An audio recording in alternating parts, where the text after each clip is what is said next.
Ассаляму-алейкум. Бүгін біз бауырдан паштет жасаймыз.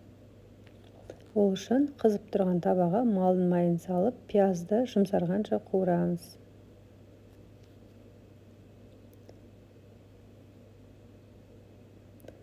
Үстіне сәбізді салып, сәбізді де жұмсарғанша қуырамыз.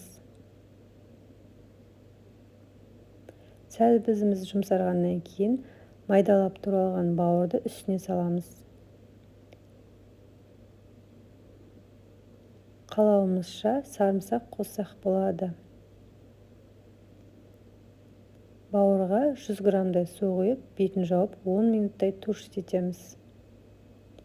Үстіне тұз және қара бұрыш салып, тағы да жақсылап араластырамыз. Бетін жауып 10 минутқа туршить етеміз. Маған өте майлы паштет ұнағаннан кейін үстіне тағы да бір ас қасық май саламын.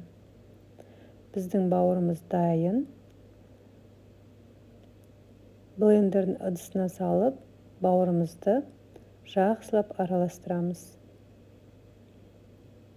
Маған өте жұмсақ паштет ұнайды, сол үшін бауырды майдалап араластырамын.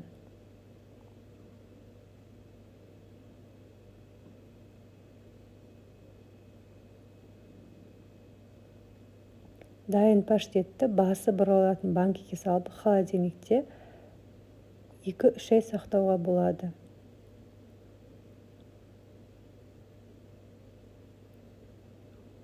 Менің каналыма тіркеліп, лайк басып, қоңырауды басып қойыңыздар.